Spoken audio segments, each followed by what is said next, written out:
Boa noite! Como combinado, nós estamos aqui em mais uma quinta-feira. Para quê? Para nós fazermos a leitura do Código Civil no livro de Direito de Família. É um prazer tê-los aqui. Esse projeto tem o intuito de levar conhecimento e de nós crescermos juntos. Estou aqui para auxiliar vocês, para a gente desmistificar o direito, levando conhecimento, ok? E eu quero começar trazendo uma palavra, trazendo um versículo para nós meditarmos antes da gente começar com a nossa leitura. 1 Coríntios 6:12. Tudo me é permitido, mas nem tudo me convém. O que você entende? Alguns dizem, né? De outra forma, tudo lhe é lícito, mas nem tudo lhe convém. O que quer dizer?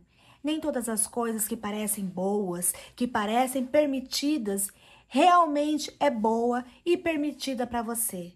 Algumas coisas têm uma aparência linda e bonita, mas o resultado final nem sempre é bom. E é isso que nós vamos ver hoje.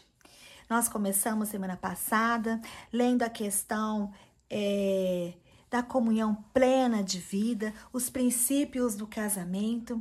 E hoje nós vamos dar continuidade a partir do artigo 1519. O que fala? Artigo 1519. A denegação do consentimento, quando injusta, pode ser suprida pelo juiz. Hoje, nós vamos começar a ler as causas de impedimentos. Então, quando a negação do consentimento, quando injusta, pode ser suprida pelo juiz. O que quer dizer essa palavra? Nós sabemos que para casar, precisamos atingir a maioridade. Mas os relativamente incapazes, eles podem casar. Os que estão entre 16 e 18 anos, com o consentimento dos pais. Mas se por acaso faltar esse consentimento e mesmo assim aquele casal ainda quer casar, eles podem suprir essa falta de consentimento do pai pelo juiz. Então, eles pedem uma autorização judicial para que eles venham casar. E o juiz, ele vai analisar o porquê que aquele pai ou aquela mãe não quis conceder o casamento. Se ele achou que a justificativa é injusta, por exemplo, um preconceito, alguma coisa, vamos pôr, né, nesse sentido, um preconceito, ele vai lá, acha descabida e ele libera um alvará autorizando esse casamento, né? A permissão dos pais vai ser substituída por esse alvará judicial. Mas nesse caso, eles vão casar no regime de separação de bens, preservando assim justamente a questão deles terem uma menor idade, uma menor capacidade, né? Eles são relativamente capazes, então eles são casados pelo regime da separação de bens. O que quer dizer separação? Então, aquilo que eles conquistarem com o esforço laboral deles é de cada um. Ou que não é vindo do labor, mas veio de uma herança. O pai deu um carro, o pai deu um terreno, ele deu exclusivamente para aquele filho, o cônjuge não vai participar sobre isso, tá? Mas tem uma coisa, se por acaso na celebração do casamento os pais comparecem, mesmo que eles não deram consentimento, acaba sim sendo lícito esse casamento, essa vontade. Por quê? Porque eles compareceram na cerimônia. Então, de forma tácita, porque eles compareceram lá, a presença deles acaba sendo a manifestação do consentimento deles. Vamos ler o próximo artigo, o artigo 1520. Não será permitido, em qualquer caso, o casamento de quem não atingiu a idade núbil, observando o disposto do artigo 1517. O que quer dizer? Não atingiu a idade núbil, a idade mínima, que é os 16 anos. Menor de 16 anos, mesmo que o pai e a mãe queira, mesmo que fale assim, ah, mas minha filha tá grávida. Não, nada justifica. É impedimento, não se pode, nenhum cartório vai fazer, nenhum religioso vai fazer o casamento religioso, não vai aceitar, porque mesmo sendo um casamento religioso, ele também não vai contra a lei, então ele também não vai celebrar essa união. Do 1520, vamos para o 1521. Não podem se casar. Aqui é expressamente casos de anulação. Não é permitido. E quando não é permitido, quando a nossa lei não permite. Os ascendentes com os descendentes, seja o parentesco natural ou civil. Quem são os ascendentes com os descendentes? Os pais com os filhos.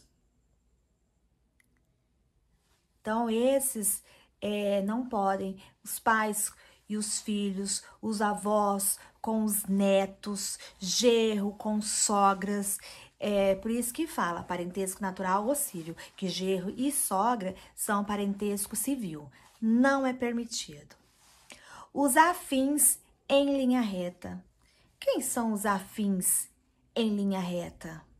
Gente, são realmente os parentes mais próximos, mais pertinhos, né? Não podem casar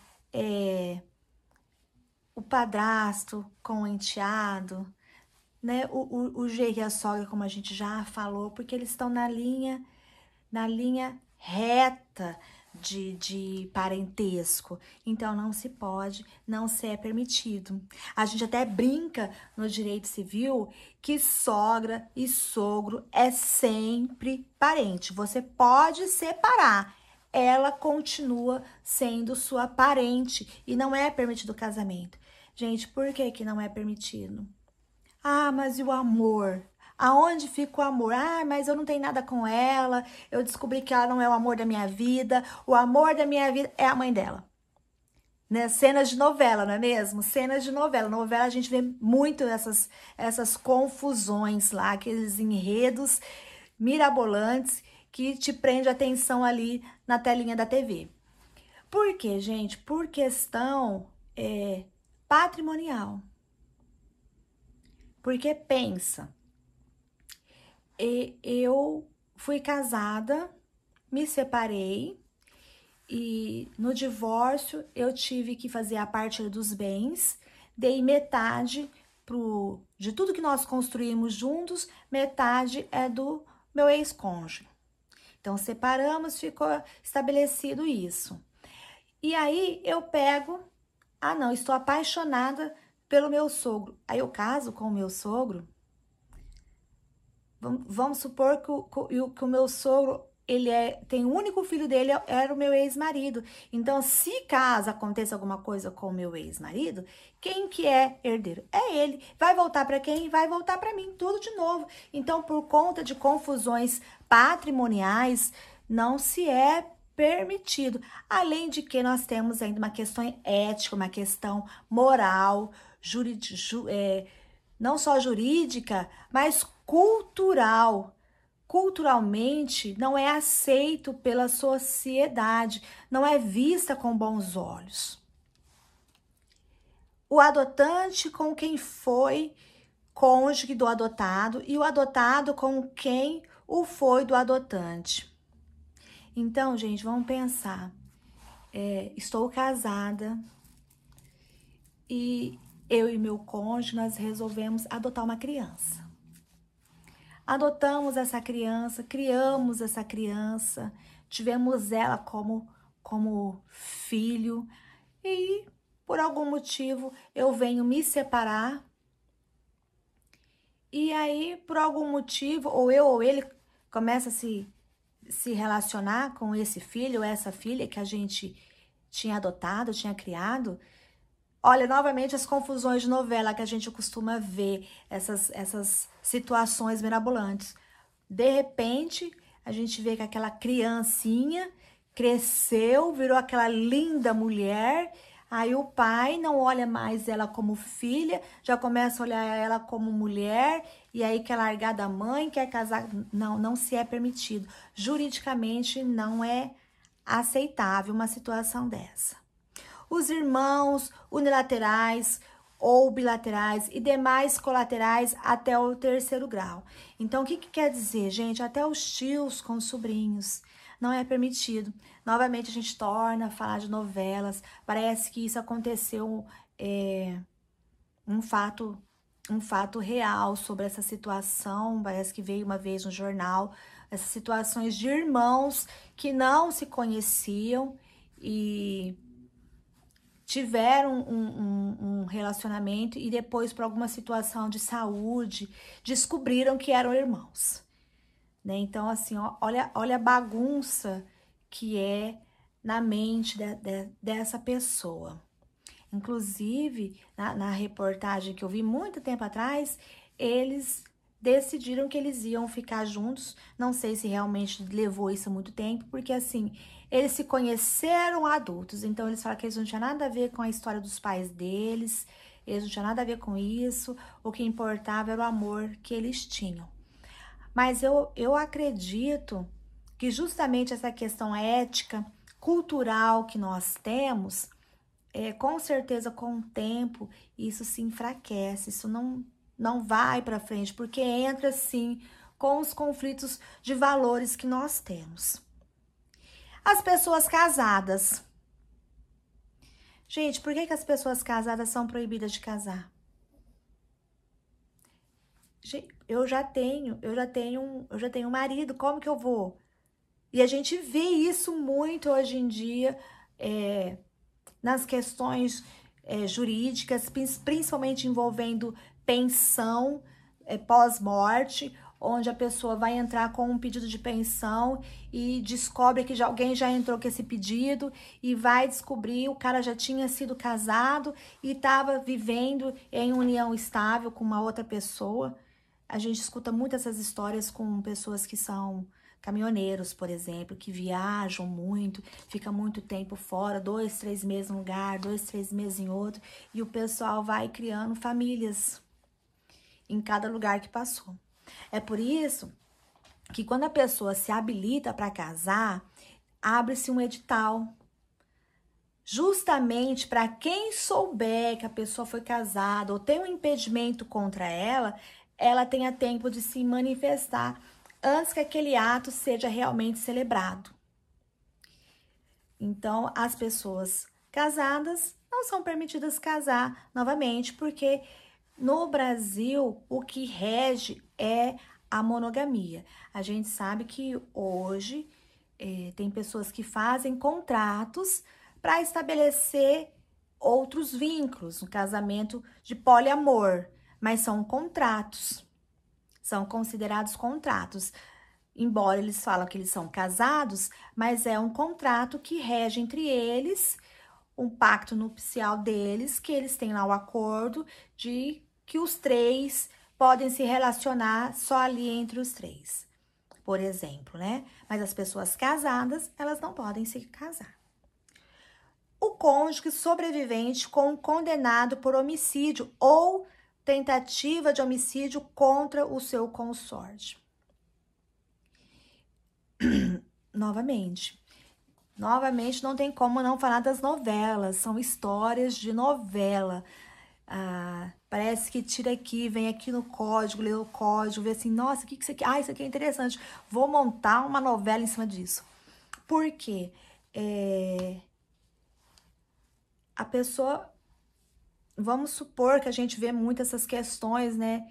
Ah, meu marido é riquíssimo, não quero me separar, não quero dividir os bens, não gosto mais dele, não vivemos bem, conheci uma pessoa, estou com essa pessoa, gosto dela, não quero me separar porque eu não quero perder os bens, não quero perder meus status. Vamos vamos matá-lo, né? O que acontece?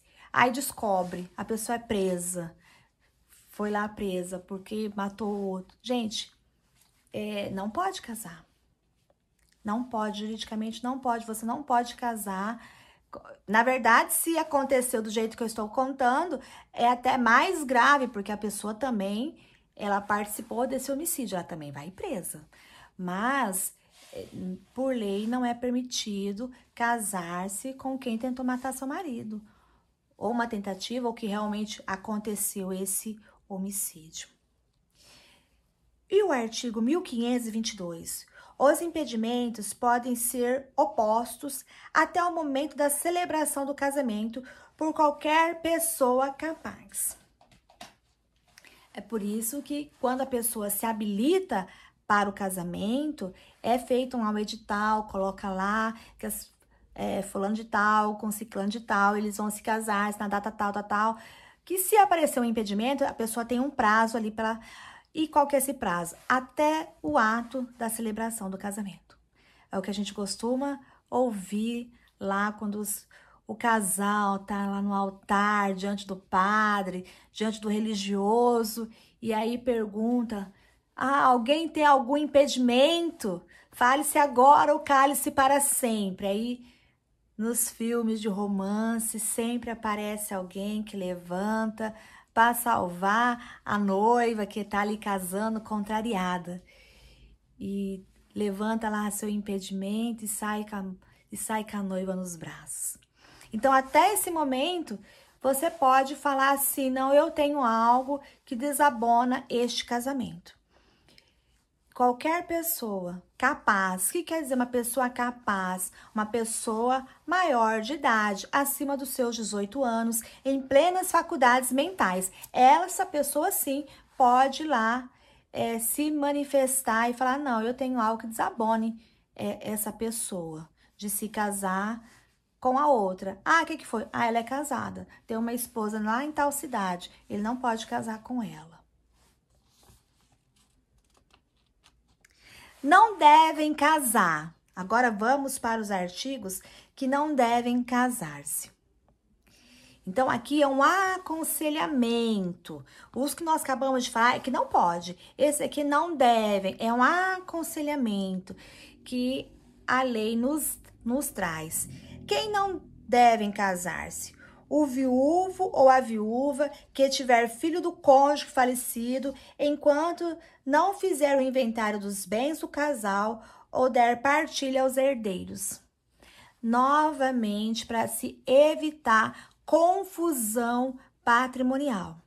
Eu estou viúva, tenho aqui um patrimônio de 100 mil reais. Desses 100 mil reais, 50 era do falecido, e 50 tem que ir para os nossos herdeiros. Eu preciso fazer o inventário, eu preciso fazer a partilha, a gente precisa regularizar esses imóveis, tirando o nome do falecido e passando para o nome dos herdeiros, dos filhos, normalmente. Aí sim a gente pode casar. Para quê? Para se evitar a confusão patrimonial. Porque aí eu vou casar, e aí a gente compra uma casa, compra um carro, e aí eu não fiz, e aí se misturam os bens, eu não sei. E aí, para se evitar a confusão patrimonial e evitar prejuízos, que alguém se sinta lesado. A viúva ou mulher cujo casamento se desfez por ser nulo ou ter sido anulado até 10 meses depois do começo da viuvez ou da dissolução da sociedade conjugal. O que quer dizer este? Pode ser viúva, ou aqui não estamos falando de partilha, mas nós estamos falando, no caso, se eu fiquei viúva ou eu separei, espera-se um prazo de 10 meses, para quê? Para evitar se eu estava ali grávida. E aí não saber quem é o pai. Hoje não, hoje tudo é mais fácil, a gente faz um exame de DNA Se caso a pessoa não saiba de quem é o pai, faz um exame de DNA para evitar confusão de paternidade. Por isso que se coloca, mas a medicina está evoluída, os exames estão cada vez mais rápidos, então não tem esse problema. Mesma coisa da viúva com a questão do... É só faz logo o inventário, ou casa-se na separação de bens, porque enquanto ela não fez a partilha dos bens, não é que ela não pode casar, mas ela tem que casar em separação de bens, justamente porque ela não fez essa partilha, ou não fez esse inventário. O divórcio, enquanto não houver sido homologada ou decidida a partilha dos bens do casal, é o que eu acabei de dizer. Então, para se evitar confusão patrimonial, a não ser que eu case em regime de separação de bens. O tutor ou o curador e os seus descendentes, ascendentes, irmãos, cunhados, sobrinhos, com a pessoa tutelada ou curatelada, enquanto não cessar a tutela ou a curatela e não estiverem saudadas as respectivas contas. Do que eu estou dizendo?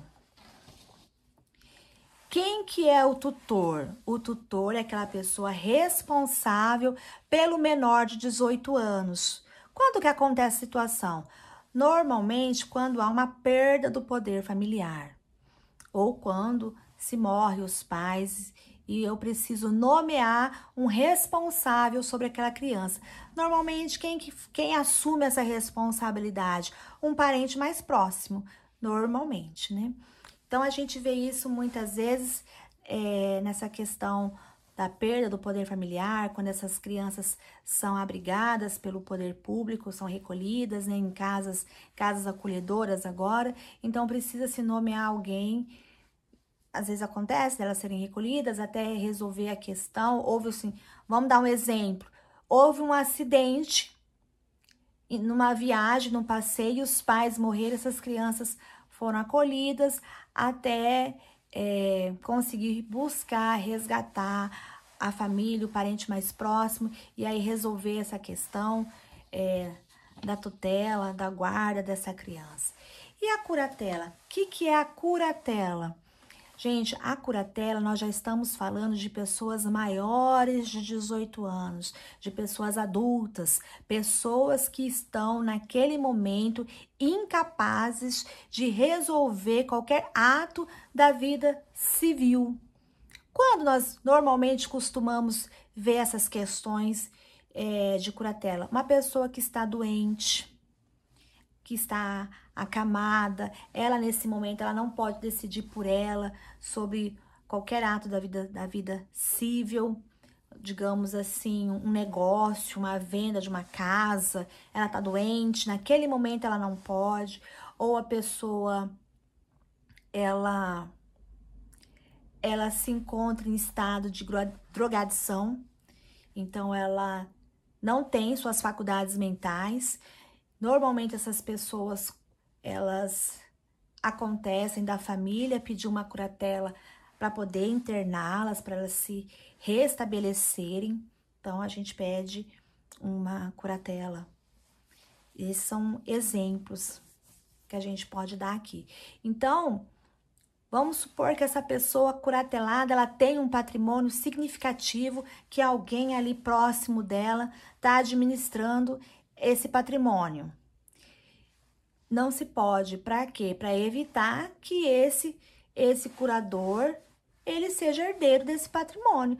Só pode, a não ser que se prove, né? Por isso que fala, não se deve, é aconselhável, né? Então, a pessoa, desde que ela prova, digamos assim, que ela é 2 vezes mais rica do que a outra pessoa, então ela não precisa daquele ali, ela tá administrando correto, ou a pessoa já sarou, cessou aquela curatela, então não precisa.